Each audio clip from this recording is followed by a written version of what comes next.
Principal, Monsieur le député de Chambly. Monsieur le Président, on peut imaginer une petite fille de 2e année qui rentre à l'école. Elle dépose ses chaussures dans son casier. On espère qu'elle a eu sa piqûre contre le tétanos parce que c'est rouillé, pas à peu près. Vraie photo prise dans une école du Québec. Elle rentre dans sa classe ensuite. J'espère qu'il ne pleut pas dehors parce que s'il pleut dehors, il pleut dans sa classe aussi.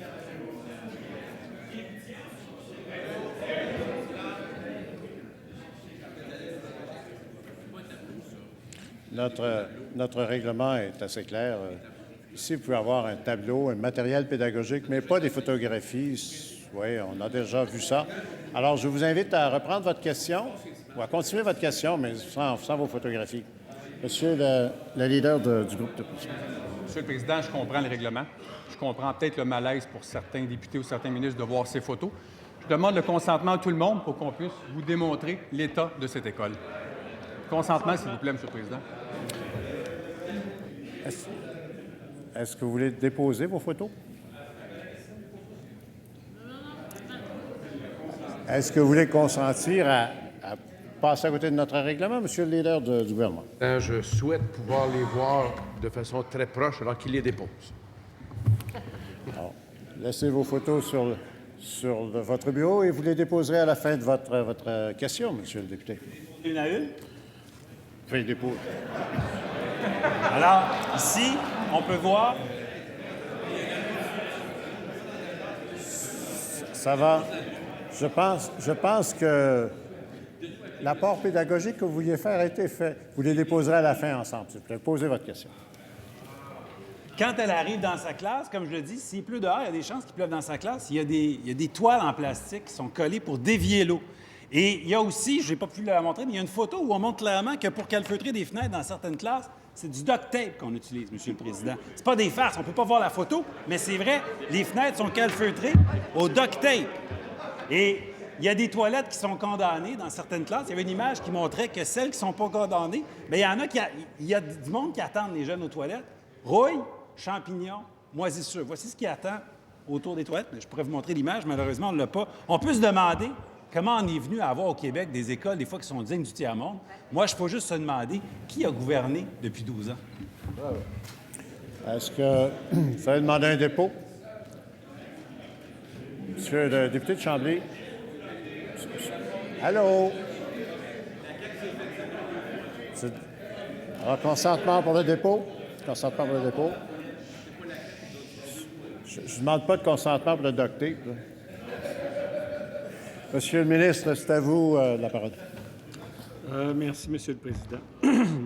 Et il y a deux façons d'aborder le problème des investissements dans les infrastructures scolaires. Il y a l'approche du député de Chambly qui sort son duct tape et qui est en train d'essayer de convaincre la population que tout est absolument acheté à terre dans les... Saviez-vous que les infrastructures scolaires, ça représente 50 des infrastructures du gouvernement du Québec et que dans ces 50 d'infrastructures, et même plus que ça, il y a 77 des établissements qui sont en très bonnes conditions. 77 Quand le député de Chambly se lève avec son duct tape puis ses photos, puis aujourd'hui, on se met à faire peur au monde, c'est vrai qu'il y a des écoles qui sont en mauvais état et on le reconnaît. Mais savez-vous, Monsieur le député de Chambly, notamment, que les investissements que nous faisons en immobilisation dans le parc scolaire sont en augmentation et que dans le PQI actuel, dans le programme d'investissement en infrastructure, on augmente les crédits de 1,2 milliard de dollars. Alors, on est en train de faire un diagnostic pour voir où sont les écoles où c'est problématique. C'est largement concentré sur le territoire de la CSDM. Et ces situations-là, on va essayer de les corriger. On ne pourra pas le faire demain matin. Première complémentaire, Monsieur le député de Chambly. Monsieur le Président, 77 c'est pas assez. On se contente de bien peu. Il y a en ce moment au Québec 478 écoles qui sont délabrées. On a besoin de 3,5 milliards pour remettre nos écoles en état à cause des négligences des dernières années. Le nouveau gouvernement fédéral s'est engagé à mettre de l'avant un programme national d'infrastructure qui peut inclure des écoles. Est-ce que le ministre peut aujourd'hui appeler au gouvernement fédéral pour s'assurer que nos écoles auront leur part du butin? Monsieur le ministre de l'Éducation. Bon, alors, ça part du butin, ça part d'abord de son tape, là, de tantôt. Honnêtement, là, ce que vous dites là, je vous ai, dans une première réponse que je vous ai donnée plus tôt cette semaine, suggéré de vous intéresser au crédit budgétaire. Je le réitère aujourd'hui. Vous devriez retourner voir ça, les crédits budgétaires. C'est assez facile à lire et ça vous renseigne sur des éléments qui vont vous indiquer qu'en moyenne, en pourcentage, les investissements qu'on a faits dans les immobilisations depuis 2013 ont augmenté de 14,83 14,62 et cette année, 16,39 Vous irez lire ça. Deuxième complémentaire, Monsieur le député de Chambly. Monsieur le Président, comme dit le premier ministre, c'est pas juste les chiffres dans la vie. Il y a la réalité dans les écoles, mais bon, je ne peux pas montrer l'image. Malheureusement, on ne veut pas le voir. Le gouvernement ne réalise pas qu'il y a une urgence. Le gouvernement ne réalise pas que les écoles sont délabrées. S'il veut des chiffres, bien, je vais vous dire, il y a des dizaines de milliers d'enfants qui vont aujourd'hui dans des écoles délabrées. Il y a des champignons. Ils mouillent dans les classes. Les fenêtres sont calfeutrées avec du duct tape. Est-ce qu'il y a un ministre qui enverrait de ses enfants dans des écoles comme ça? Je pense pas. C'est quoi le plan du gouvernement pour prendre soin des familles? Monsieur le ministre de l'Éducation.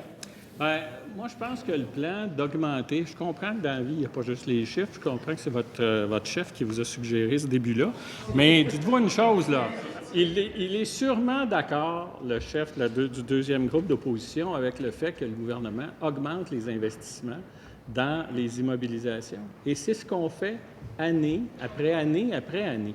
Je ne fais pas le reproche à votre chef, je vous le fais à vous. Vous êtes le porte-parole du deuxième groupe d'opposition en matière d'éducation. Pourriez-vous vous intéresser au crédit budgétaire et constater que les investissements du gouvernement du Québec dans ce domaine-là augmentent? C'est comme ça, Monsieur le Président, qu'on améliore le parc immobilier. En terminant.